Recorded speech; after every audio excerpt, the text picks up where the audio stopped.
Olá, eu sou Rafael Alves. Hoje é 25 de março de 2020. Eu gravo esse vídeo por um lado aliviado por estar chegando ao final do 7º dia de quarentena após ter retornado ao Brasil.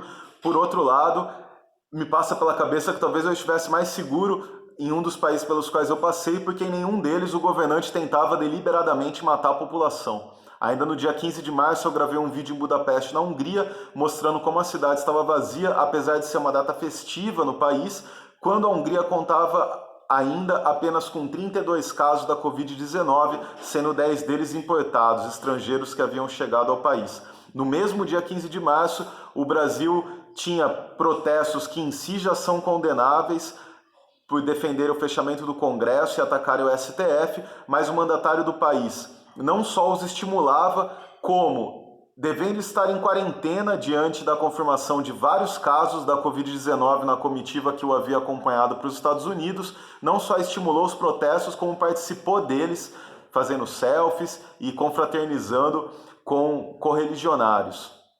Talvez isso não devesse ser motivo de espanto quando a gente lembra um texto do Lamet Garcia dos Santos, ainda de 2018, durante a campanha, o texto chamado Viva a Morte, quando ele recupera o discurso da figura ao longo de anos, mostrando como a morte estava sempre presente e trata de uma pulsão de morte presente também no seu eleitorado.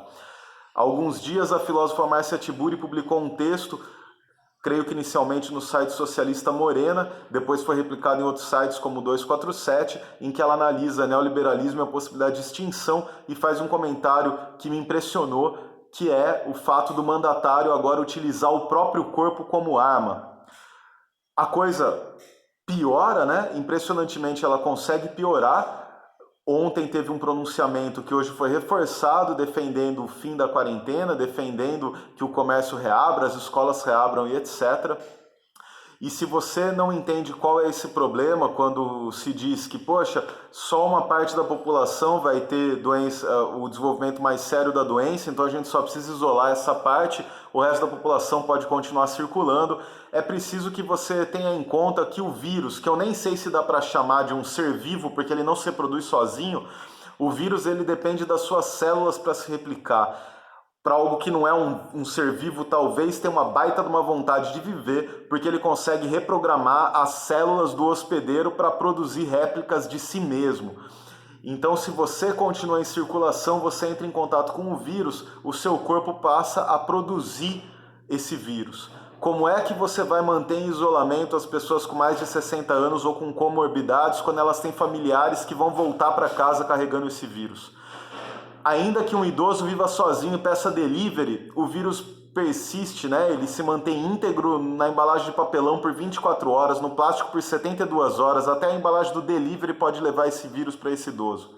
A gente não está nem falando em impedir que as pessoas desenvolvam a Covid-19, que ela desapareça, mas é em achatar a curva que se desenvolve de uma maneira exponencial na propagação do vírus, achatar a curva para que os sistemas de saúde possam receber as pessoas que tiverem complicações decorrentes da doença. E ainda que você seja um atleta, ainda que você tenha só um resfriadinho, uma gripezinha, porque você é atleta, você pode ter uma apendicite que não depende de nenhuma condição prévia e chegar no serviço de saúde e não ter como ser atendido porque o leito está ocupado por uma pessoa com complicação da Covid-19. A não ser que a gente determine desde agora que essas pessoas não merecem nem tratamento. Vamos lembrar de um episódio aí da família Dinossauro, né? Quando os idosos são levados e jogados no poço de piche, mas o próprio episódio já questionava essa prática. Se a gente decretar que acima de 60 anos a pessoa não tem direito à vida ou com comorbidade não tem direito à vida e a gente simplesmente ignorar essa população e considerar que ela vai morrer, talvez tenha alguma justificativa na estratégia de colocar a economia para funcionar, colocar as pessoas para circularem, porque não vai ter sobrecarga do serviço de saúde desde que a gente considere que essas pessoas não devem nem receber tratamento. Se esse não for o caso, você tiver pessoas na sua família acima de 60 anos ou você ter acima de 60 anos, ou mais, fazendo um parênteses, vamos lembrar que quem já morreu no Brasil já tem casos abaixo de 50 anos. E a própria OMS não diz que você jovem está livre de desenvolver complicações a partir da coronavírus. Então, se você não quiser abrir mão dessa parte da população que tem 60 anos, ou se você não tiver confiança que vai desenvolver só um resfriadinho porque você é atleta, não entre nessa onda de defender que só quem é do grupo de risco precisa ser confinado, até porque esse confinamento é impossível quando essas pessoas vão continuar interagindo com parentes ou dependendo de serviços da sociedade. Bom, nesse sentido, também não dá para dizer que é louco uma pessoa que está fazendo esse tipo de coisa, porque talvez isso seja, inclusive, uma ação contrária a toda uma luta antimanicomial. Como já escreveu o Nassif e o Breno Altman, dizer que o que é preciso é uma interdição por insanidade mental é contraproducente, não seria suficiente, porque a gente despolitiza a questão. Para o impeachment já tem uma série de crimes que foram cometidos recentemente, crimes contra os trabalhadores, crimes colocando em risco a vida da população e outros crimes que podem ser considerados para um processo de impeachment, esse sim político, esse civilizatório, como lembrou o Vladimir Safatli num artigo recente, passaria o recado que a população não tolera isso. Então, em primeiro lugar, tente se informar, busque as referências que eu comentei aqui. A gente tem que lembrar que o Brasil está subdimensionando casos. O próprio Ministério da Saúde fala que detecta 14% dos casos, ou seja, para cada 100 pessoas com a Covid-19, 14% estão sendo identificadas. A gente só está fazendo teste em doente que apresenta sintomas graves e os testes demoram mais de 7 dias para receberem retorno. Então o Brasil está subdimensionando casos. Você tem aí no The Intercept um relatório que deveria ser sigiloso, né? Mas felizmente foi vazado da ABIN, que mostra que eles sabem o que está acontecendo.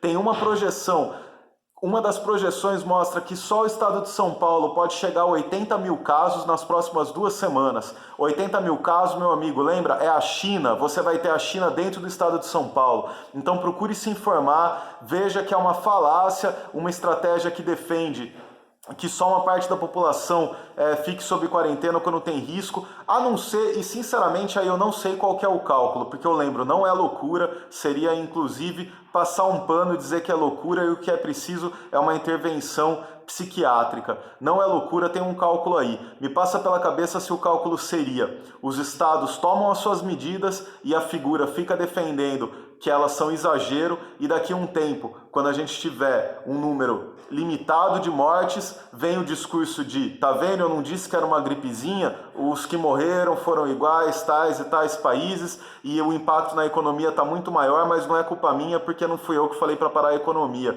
Eu falei para a economia continuar e agora teve uma série de perdas de emprego.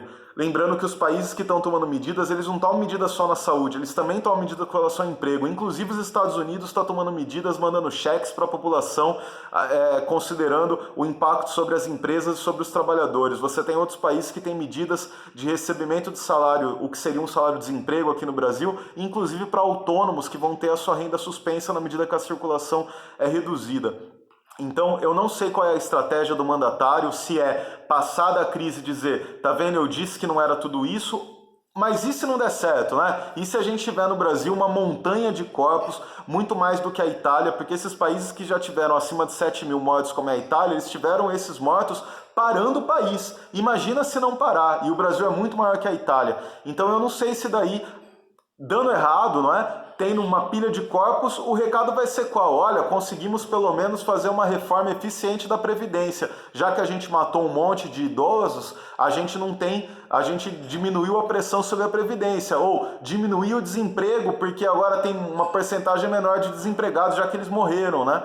O que também não daria certo, não vai dar para aprofundar isso aqui, mas os empresários esquecem que os seus consumidores também podem ficar doentes. É isso, fica um recado evidentemente indignado, como eu disse, por um lado, aliviado de estar chegando ao final do 7º dia de quarentena, a qual eu vou continuar como quarentena voluntária. É preciso que isso fique claro, é preciso lembrar que eu fiz toda a viagem tomando todos os cuidados para chegar até aqui o Brasil. Eu disse que em crise no momento de crise o melhor está em casa, mas fica essa ponderação que os outros países pelos quais eu passei, em nenhum deles a situação que estava se anunciando era tão grave. Já tem um número grande de mortos, mas o governo toma medidas, tanto na economia quanto na saúde, para mitigar o impacto da crise.